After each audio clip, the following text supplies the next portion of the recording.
Hey, what's up, guys? Welcome to Axle Off-Road. Are you having issues where your Jeep's running a little sluggish and you're running bigger tires? We have this 2007 Jeep Wrangler running 35s, and today we're going to change the 410 gears out to 488. Stay tuned, subscribe to the channel, and we hope you enjoy the video. Let's begin by removing the rear drive shaft. Next, we're going to be removing the differential cover.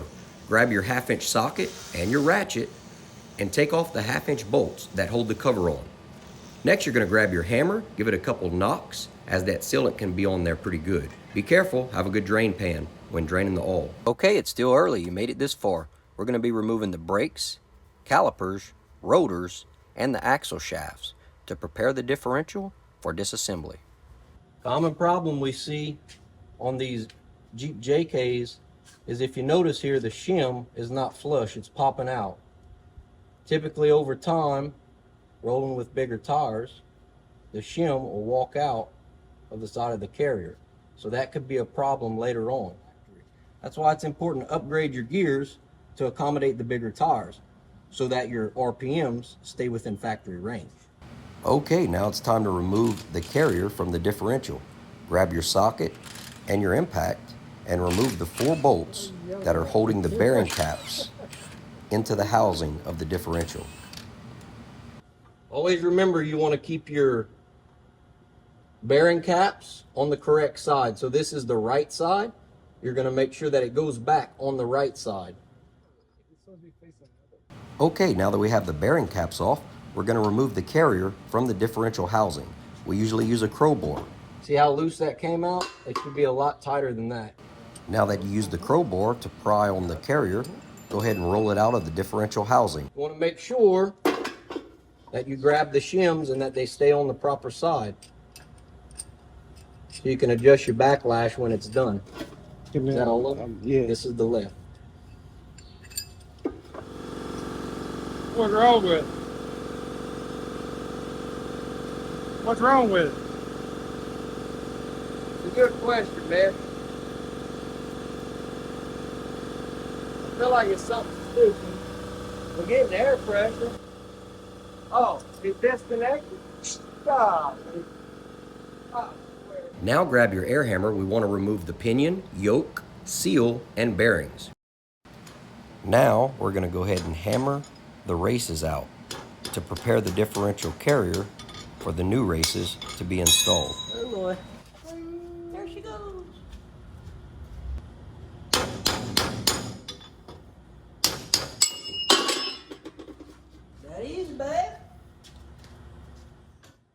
Okay, now that we removed the original factory races, we're going to install the new races that came in our master rebuild kit. You want to grab a race driver and a hammer and slowly tap the race into place until it's seated. It's very important to make sure when you put the race in that you put it in flush and that it's not cocked in any way. This could scar the housing of the differential, so you want to prevent from doing that. Okay, you're going to grab the carrier that you originally took out from the Dana 44, and you can see Chris here has his impact, and he's removing each bolt that holds the ring gear to the carrier. Make sure you check your master rebuild kit to make sure that it comes with new bolts. Otherwise, you'll have to use the original factory bolts that came on the carrier.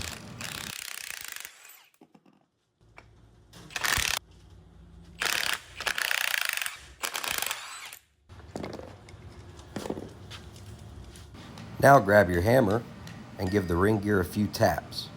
Sometimes it can be a lot harder to take the ring gear off, and other times it falls off with ease. Damn, you know how to do long math? Now what Chris is doing here is calculating the original ratio that was in the Jeep Wrangler. So if you take the 10 teeth that's on the pinion and the 41 teeth that's on the ring gear, you get a 4:10 ratio. Okay, let's move on to removing the carrier bearings. You can see Chris is using an ARB bearing puller. We found this to be the easiest way when removing both the right and the left side bearings that are on the carrier. There's multiple ways to remove these bearings, but we highly recommend using a puller like this, as it makes the job very easy and it also saves time. And also, it saves your original factory bearings. Now keep in mind, we're going to be replacing the bearings with the ones that came in the rebuild kit, but it's always handy to have. You can use these factory bearings later on to hone out the center and use as a setup bearing.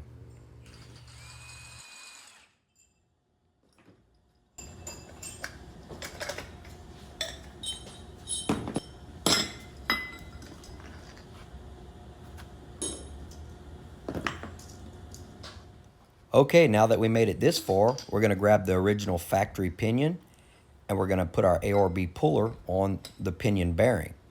We're going to pull it just like we did with the carrier bearing. Be sure to save the pinion shim that's underneath the bearing. You'll see Chris in the video remove both the bearing and the shim. You're going to use this shim for setup. Okay, next you're going to grab your honing stone and you're going to clean the carrier so that when the ring gear goes on, it'll mount with no issues. You're going to also use the honing stone on the ring gear itself. Okay, we had the ring gear in the oven at about 350 degrees. That way it'll slide on the carrier with no problem. You want to make sure you wear some heat-resistant gloves. Now we're going to add the bolts, and you want to make sure you use Loctite as the manufacturer recommends. Then you can snug all the bolts down.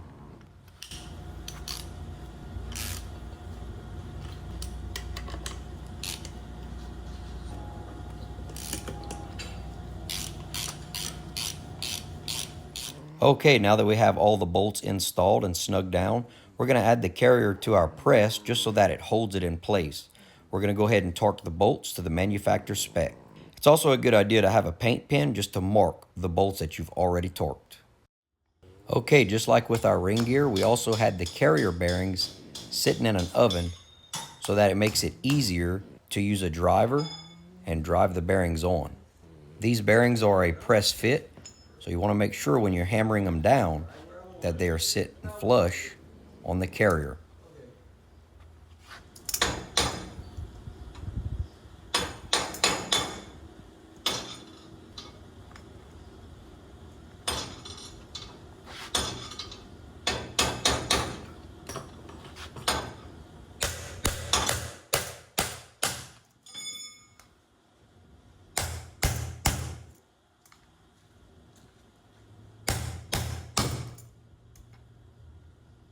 Now grab the pinion along with the bearing and the shim, and we're going to stick it in the press.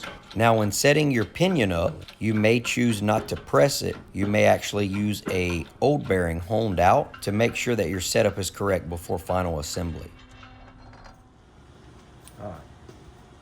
Now that everything's pressed together, we're going to put the pinion into the differential housing, and we're going to add our rear bearing. Okay, we're going to add the yoke to the pinion.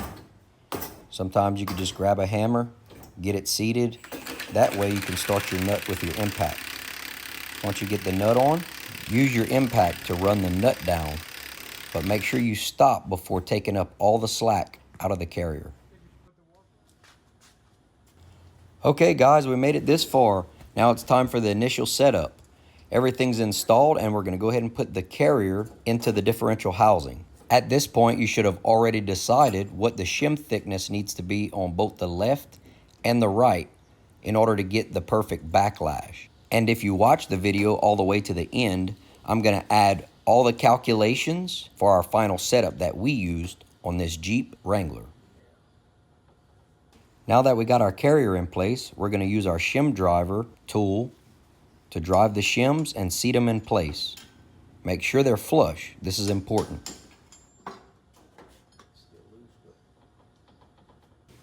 Okay, it looks like we have everything in place and seated, so we're going to add our bearing caps. So what you want to look for, if you look here, you can see an E stamped. Might be a little hard to see, but there's a stamped E, and there's also a stamped E on the side of the chunk. You think it's like that? Guy gotta look crazy, man. Okay. Got it. Now that both bearing caps are installed, Chris is going to tighten up the bolts using a small impact. When doing this, make sure not to over torque the bolts.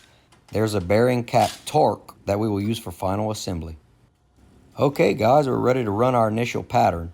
You're going to grab your gear paint and you're going to paint 3 to 4 teeth just so you can get a good clean contact pattern on the ring gear teeth. This initial run of the ring gear will tell you exactly how deep or how shallow your pinion is, and also if your backlash is off. So, while I hold the ring gear to apply pressure, Mesh is spinning the yoke. This will give you that contact pattern that you're looking for. As you can see in the diagram, the goal for the ring gear is to be between the heel and toe of the gear and drive and coast of the gear tooth. Okay guys, with our initial setup, looking at the contact pattern, it looks like we nailed it and we're center of the heel and toe and center of drive and coast. We're going to go ahead and use these specs. Now, before we remove our ring gear and pinion, we're going to check backlash using a dial indicator. Guys, we're ready for final assembly. We're going to start by Chris installing the seal. Hey, you know what? Y'all can say what y'all want. This is our YouTube channel. We use RTV. We have yet to have a leak. Now that we have the seal installed, we're just going to do our final checks, make sure it's flush, and make sure it's seated so we don't have any leaks. Alright, let's continue with final assembly. Chris is going to add our pinion to our differential housing. I'm going to install the yoke, grab a dead blow hammer, and get the yoke seated on the pinion.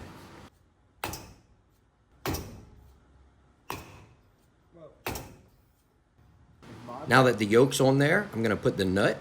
I'm going to grab my impact and I'm going to run the nut up. Be careful, all you want to do is take the slack out of the yoke. Okay guys, now we're ready to set our pinion preload. What this does is it's going to crush the crush sleeve to the spec that the manufacturer requires in the manual. If you notice here, I have a breaker bar, Chris has a pipe, and we put the tool that we made in-house to hold the yoke from spinning. As you tighten on the nut of the yoke, it's going to tighten down on the crush sleeve. It's important that as you tighten down on the yoke, you want to do it in small increments. That way you don't over crush the sleeve. As you tighten, grab a dead blow hammer and hit the yoke to ensure that the bearings are seated. Then you're going to grab a rotational torque wrench, it's a dial indicator style, and you're going to check to see if you're in spec. It's called inch pounds that you're measuring. The manufacturer gives you the specs that you need for the specific vehicle. Okay guys, we made it this far. Now we're ready to put the differential carrier into the housing. This is where we're going to set our backlash.